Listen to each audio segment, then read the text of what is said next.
Selamat pagi anak-anakku, bagaimana kabar kalian?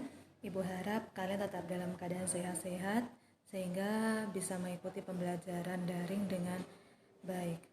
Dan Ibu ingatkan sekali lagi bagi yang belum mengerjakan tugas, silakan kalian mengerjakannya dan mengumpulkan tugasnya supaya tidak bermasalah untuk nilai kalian nanti. Baik, pada saat ini kita akan masuk di bab 2 mengenai pengujian produk. Pengertian dari pengujian produk. Pengujian produk merupakan syarat ketika suatu produk menjadi produk jadi atau produk yang siap untuk dipakai atau dikonsumsi. Pengujian produk juga dapat berfungsi sebagai alat untuk mengetahui kelayakan produk di mata konsumen. Jadi produk itu setelah dibuat harus dilakukan pengujian dulu, apakah produk itu layak untuk dipakai atau dikonsumsi oleh konsumen atau tidak. Yang bagian B, tujuan pengujian produk. Yang pertama, memastikan bahwa persyaratan, spesifikasi, regulasi, dan kontrak produk dapat terpenuhi. Jadi, sebelum membuat produk, itu harus ada persyaratan yang harus dilakukan. Jadi pada saat sudah selesai membuat produk, harus ada pengujian apakah semua persyaratan itu sudah dilakukan pada saat pembuatan produk, sehingga produk itu boleh berhasil dan boleh dikonsumsi oleh masyarakat banyak atau konsumen. Yang kedua, memutuskan apakah produk tersebut sudah berjalan di jalur yang semestinya. Ya, jadi pengujian produk itu berfungsi atau bertujuan untuk memastikan apakah produk tersebut sudah pada saat dibuat itu sudah sesuai dengan standar yang semestinya atau tidak, sudah sesuai dengan standar yang disepakati atau tidak. Kemudian yang ketiga, menyediakan informasi perbandingan dengan produk-produk lain. Jadi tujuannya menyediakan informasi perbandingan dengan produk-produk lain. Tentunya kalau kita membuat produk, ya kita harus mempunyai kualitas yang lebih. Produk kita harus mempunyai kualitas yang lebih dibandingkan dengan produk yang lain, sehingga pada saat kita memasarkan produk tersebut atau menjual produk tersebut kepada konsumen, ya memang produk kita mempunyai kualitas yang baik. Di dalam tujuan pengujian produk, kita memberikan informasi mengenai kelebihan dan manfaat dari produk kita itu seperti apa. Ya, itu bagian ketiga. Bagian yang keempat, membantu pemecahan masalah terhadap kendala produk. Jadi pada saat pembuatan produk itu biasanya ada kendala atau dalam pemasaran ada kendala, itu harus bisa diselesaikan juga di dalam pengujian produk. Yang bagian C, keuntungan pengujian produk.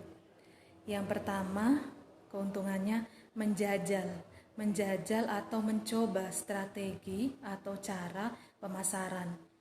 Jadi ketika kita ingin memasarkan produk, kita harus mempunyai banyak cara dalam pemasarannya, sehingga dari banyak cara itu kita bisa memilih salah satu cara mana yang lebih baik atau lebih pas atau lebih tepat yang kita lakukan dalam memasarkan produk kita, sehingga produk yang kita produksi itu memang laku di pasaran atau terjual di pasaran karena pemasarannya, strategi pemasarannya kita baik atau tepat. Yang kedua, memberikan informasi mengenai produk. Jadi kalau memberikan informasi mengenai produk itu bisa yang seperti Ibu bilang tadi, kita memberikan informasi kepada masyarakat bahwa produk kita itu mempunyai kelebihan seperti ini, manfaatnya seperti ini, atau kegunaannya seperti ini, sehingga dampak positif yang orang yang memakai produk kita itu seperti ini. Jadi memberikan informasi mengenai produk kita itu seperti apa. Nomor 3, sebagai upaya untuk mengatur strategi merek. Ya, jadi merek ini sangat menentukan ya. Biasanya orang kalau membeli produk melihat mereknya dulu. Jadi kalau kita sudah mempunyai merek atau merek itu sudah kita pegang dan kualitasnya sudah bagus, ya kemudian kita tinggal menambahkan kualitas dari produk yang kita buat, pasti produk yang akan kita buat disenangi atau masyarakat atau konsumen itu bisa menikmati produk yang kita buat. Yang keempat, membantu produsen mencermati kesalahan. Ya, produk itu bisa kita lihat salah atau tidak itu apabila produk itu sudah sampai di tangan konsumen. Jadi kalau produk itu belum di tangan konsumen, kita belum tahu produk kita itu mengalami kesalahan atau ada yang keliru atau ada yang kurang, kita belum tahu. Tapi nanti kalau sudah di konsumen, kita baru mengetahui atau tahu produk ini ada kesalahan yang terjadi dalam produk ini.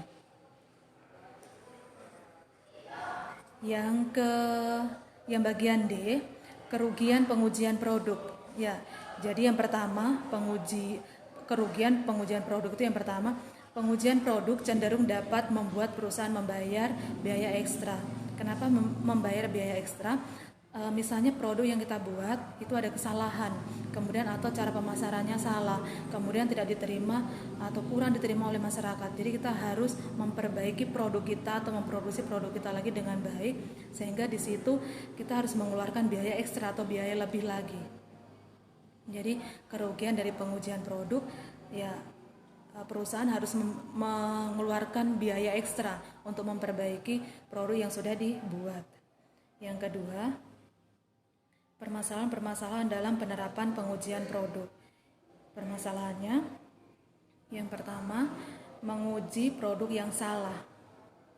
Ya, menguji produk yang salah. Produk yang salah itu harus diuji, kemudian dibenarkan sehingga pada saat memproduksi kembali produk itu sudah tidak salah lagi. Entah dalam cara memproduksinya atau strategi pemasarannya. Yang bagian B, melakukan perbandingan dengan produk yang salah.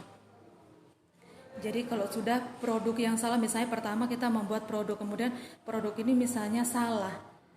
Misalnya kita sudah mengetahui salahnya di bagian ini. Jadi pada saat kita membuat lagi, kita tidak akan mengulangi hal yang sama lagi. Kita harus melakukan hal yang lain yang kita anggap atau produsen anggap itu lebih baik dibandingkan yang sebelumnya, sehingga tidak akan mengalami kesalahan lagi. Yang bagian C, menanyakan pihak yang salah. Ya, dalam kerugian pengujian produk, pasti dalam suatu perusahaan itu ada bagian-bagian tertentu, orang-orang yang masuk di bagian tertentu yang melakukan kesalahan pada saat membuat produk atau memproduksi produk tersebut. Jadi itu harus ada evaluasi kira-kira siapa atau di bagian mana yang mengalami kesalahan supaya itu tidak akan terulang kembali.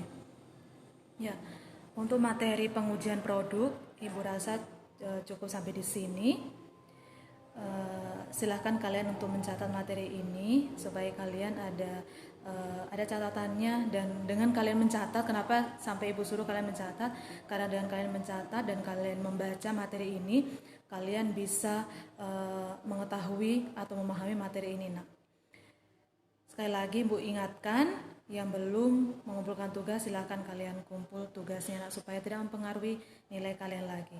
Besok Ibu akan berikan soal ulangan. Baik, cukup sampai di sini pertemuan kita. Selamat pagi dan Tuhan Yesus memberkati.